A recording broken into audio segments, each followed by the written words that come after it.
আমাদের এই কলকাতার নিকটবর্তী স্থানের রাজপুরের কাছে মা বিপত্তারিণী মন্দির আছে।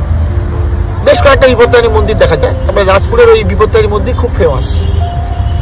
মন্দিরের পুজোটা কখন হয়? যখন রথ দ্বিতীয়া শুরু হয়, অর্থাৎ রথ শুরু হয় রথ দ্বিতীয়ার সময়, আর শেষ হয় হচ্ছে দশমীতে, অর্থাৎ উল্টো রথ যাকে আমরা বলি।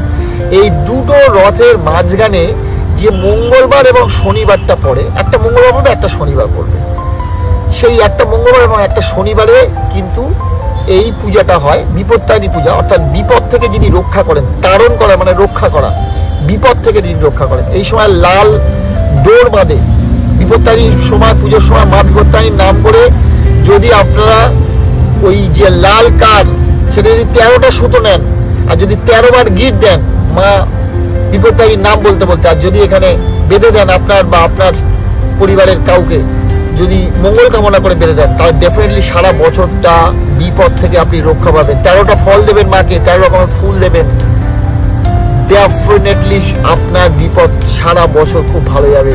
বিপত্তারিণী মন্দিরেও দর্শন করবেন, আমাদের গ্রুপ আছে বিপত্তারিণী মন্দির, সেখানেও জয়েন করবেন। Thank you.